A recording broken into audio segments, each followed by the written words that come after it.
Ladies and gentlemen, welcome back to our channel where we cut through the noise and deliver the hard truths about threats to American sovereignty, rooted in the principles of our founding fathers. Today, we're diving deep into one of the most insidious infiltrations happening right now in the heart of New England, China's illegal marijuana operations in Maine. We're talking upwards of 500 documented or suspected sites, industrial-scale grow houses run by Chinese nationals, tied to transnational crime syndicates, human trafficking, money laundering, and even potential links to the Chinese Communist Party. This isn't some fringe conspiracy. It's backed by federal raids, Senate hearings, and local law enforcement reports from 2024 and 2025. We'll break it down step by step. The origins, the operations, the human cost, the economic devastation, and what conservatives must do to reclaim our land before it becomes another no-go zone like those in Sweden's immigrant-overloaded cities. First, let's set the stage with Maine's marijuana landscape. Maine legalized medical marijuana back in 1999 and recreational use in 2016 via a voter referendum, making it one of the earliest states to jump on the bandwagon. The idea was simple: regulate it, tax it, and keep it safe. But as with so many liberal policies, good intentions paved the road to hell. By 2025, Maine's legal cannabis market is booming, projected to hit $1 billion in sales annually, with adult use retail finally kicking off in 2020 after delays. However, the lax regulations created a perfect storm for illegal operators. Under state law, adults can grow up to 6 plants for personal use, but unlicensed commercial grows are felony offenses. Enforcement? Spotty at best, especially in rural areas where sheriffs are stretched thin. Enter the Chinese syndicates. Starting around 2020, reports of foreign-funded grows exploded, fueled by cheap rural real estate abandoned farms bought for pennies on the dollar in Maine's proximity to major East Coast markets like Boston and New York. Fast forward to 2025, and the scale is staggering. Federal authorities estimate at least 100 to 300 active illegal grow sites in Maine alone. But local sources and whistleblowers push that number upwards of 500 when including suspected or shuttered operations. Why 500? That's drawn from aggregated data. Homeland Security investigations memos, DEA eradication reports, and Senate testimony. For instance, in a September 18, 2025, congressional hearing, witness Peter Larkin from the Heritage Foundation testified that thousands of farms nationwide are involved, with Maine as a hotspot due to its rural isolation. Local papers like the Bangor Daily News have chronicled over 50 raids in the last 2 years. But that's just the tip. Many sites evade detection by rotating locations or bribing locals. These aren't mom-and-pop setups. They're fortified factories with blacked-out windows, high-tech HVAC systems to mask odors, and generators stealing power from the grid, causing blackouts in small towns like Wilton or Machias. Let's zoom in on a typical operation. Take the Machias raid in March 2024. State troopers and DEA agents stormed a converted farmhouse, seizing 2,600 mature marijuana plants, 100 pounds of processed weed, ready for shipment, and arresting 8 Chinese nationals with no legal ties to Maine's cannabis industry. The street value? Over $10 million. Inside, they found living quarters resembling sweatshops workers crammed into basements with minimal food, no windows, and padlocked doors. This isn't farming, it's modern slavery. Court documents revealed the operators used shell companies based in California to launder profits back to China, wiring millions through banks in Hong Kong. Similar scenes played out in July 2024 raids across Dexter, Norridgewock, Ripley, and Stetson 4 properties linked to the same ring, yielding thousands of pounds of product, firearms, and evidence of trafficking. Search warrants named Larry Zhao and Wen Huili as key figures, accused of shuttering sites to dodge detection, moving equipment overnight like ghosts. By July 9th, 2025, the feds escalated. 7 Chinese nationals were indicted in Boston for a multi-million-dollar money laundering scheme tied to these grows. The U.S. Attorney's Office for Massachusetts charged them with human trafficking, conspiracy, and wire fraud.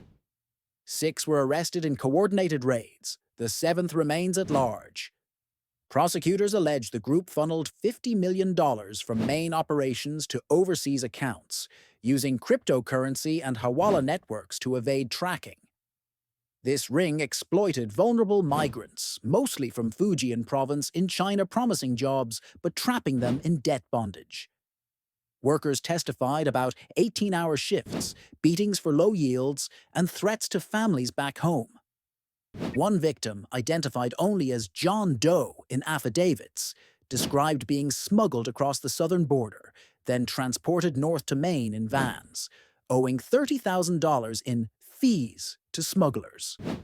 This human trafficking angle is where it gets truly grim, echoing the horrors of Sweden's immigrant exploitation. In Sweden, as we've covered before, 35% of the population is foreign-born, leading to gang violence, welfare strain, and no-go zones in Malmö where police fear to tread.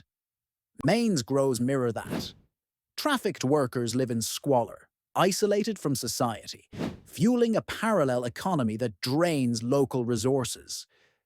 Anti-trafficking advocates, like those from Preble Street in Portland, report signs of forced labor in over 80% of raided sites, passport confiscation, wage theft, and physical abuse.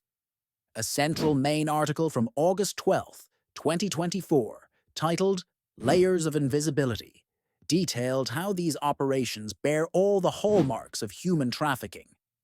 Victims are recruited via WeChat groups in China, promised green cards or high wages, only to arrive indebted and enslaved. Law enforcement estimates 200 to 300 such workers in Maine at any time, rotating every few months to avoid detection. Economically, the toll is devastating. Legit Maine growers, small family farms compliant with state regs, are being bankrupted. Illegal ops undercut prices by 50 to 70%, selling untaxed, unregulated product on the black market. Maine's legal market generates $200 million in taxes annually, but the illicit side siphons off billions per Collins's estimates, $4.3 billion nationwide from Chinese-linked farms, with Maine contributing a hefty share. Power theft alone costs utilities millions. Grows hack into grids, causing surges and outages. In Wilton, a flagged site burned down in May 2025, arson suspected leaving toxic residue that contaminated groundwater. Environmental damage is rampant. Pesticides banned in the U.S. leach into rivers, killing fish and poisoning wells. Mold from poor ventilation lingers in abandoned houses, rendering them uninhabitable and exacerbating Maine's housing shortage, already at 20,000 units deficit. From a conservative perspective, this is foreign invasion by stealth, undermining the sovereignty the founders fought for. The Declaration of Independence speaks of unalienable rights to life, liberty, and pursuit of happiness. But how can Mainers pursue that when gangs armed with AK-47s patrol rural roads? The Federalist Papers, especially number 10 by Madison, warn of factions eroding the Republic. Here, Chinese syndicates form a foreign faction, exploiting weak borders and lax laws. Compare to Shays' Rebellion in 1786, Massachusetts farmers, crushed by debt and unfair taxes, rose up against rigged courts. Today, Maine locals farmers and homeowners are the new Shays, watching their communities gutted by unchecked foreign operations while feds drag feet. Just as Shays exposed the Articles of Confederation's weaknesses leading to the Constitution, this crisis exposes Biden-era border failures open policies, letting traffickers flood in. mirroring Sweden's unchecked migration, leading to 40% crime spikes in immigrant areas. By the way, if this expose is firing you up and you want more deep dives into threats like this, whether it's big tech censorship, the fentanyl scourge, or AI's looming takeover, smash that like button, subscribe right now, and click the notification bell so you're notified every time we release new content. We drop truth bombs every Tuesday, and your support keeps us fighting for American values. Now let's dig into the CCP connections, because this isn't random entrepreneurship, it's strategic. DIA and FBI sources link these ops to the Vancouver model, a money laundering scheme where Chinese elites wash dirty cash through Canadian real estate and casinos, then funnel it south. In Maine, it's adapted. Buy cheap land, set up grows, export product via I-95 to urban hubs. A CBS News investigation from April 16, 2024, revealed ties to Chinese criminal networks, with some operators holding dual citizenship or CCP affiliations. Fox News reported in March 2024 that wealthy Chinese investors fund these farms, sparking calls for stronger crackdowns. Why Maine over Oklahoma or California? Geography. Discrete, near ports for chemical imports, and state laws that delay federal intervention. NBC News noted in April 2024 that feds are probing trends in 20 states, with Maine having about 100 active sites. But insiders say that's lowball. Factoring suspected ones hits 500 plus. Specific raids paint the picture.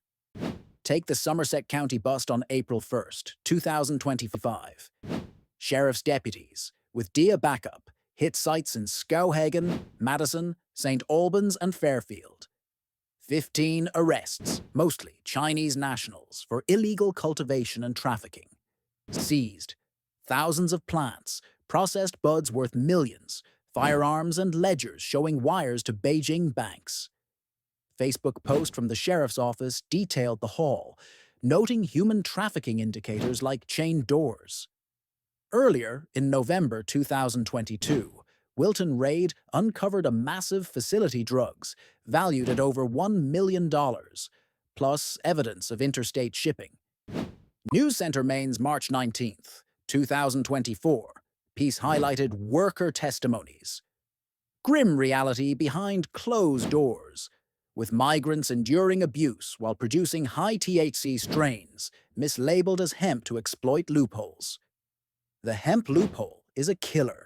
Federal Farm Bill 2018 legalized hemp, but syndicates grow high-THC marijuana disguised as hemp, selling through head shops as THCA flower legal, gray area worth $150 billion nationwide, per industry estimates.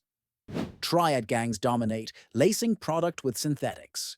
Conservative fight, shut this loophole, as Representative Noam urged in hearings raid harder, classify as Schedule 1 threats. Solutions from a conservative lens. Mass raids deploy National Guard if needed. Seize 500 ops and sweeps. Deport en masse 5-year bans for involved nationals. Asset forfeiture. Sell seized properties. Fund border walls. End birthright citizenship abuse. 14th Amendment for freed slaves. Not anchors enabling crime. Cut welfare magnates deny benefits to illegals in these rings. Offshore processing, Mexico-style deals for smugglers. Legal integration, mandate English, civics on the preamble, no parallel societies. Arm communities, Second Amendment for militias against syndicates. Tariffs on China, hit chemical exports at source. Vote out soft polls veto lax cannabis laws. Echo Shays, fix systemic debts. Here, enforcement gaps before unrest boils. Federalist, check foreign factions or become ghost towns. No families, just ghosts of American liberty.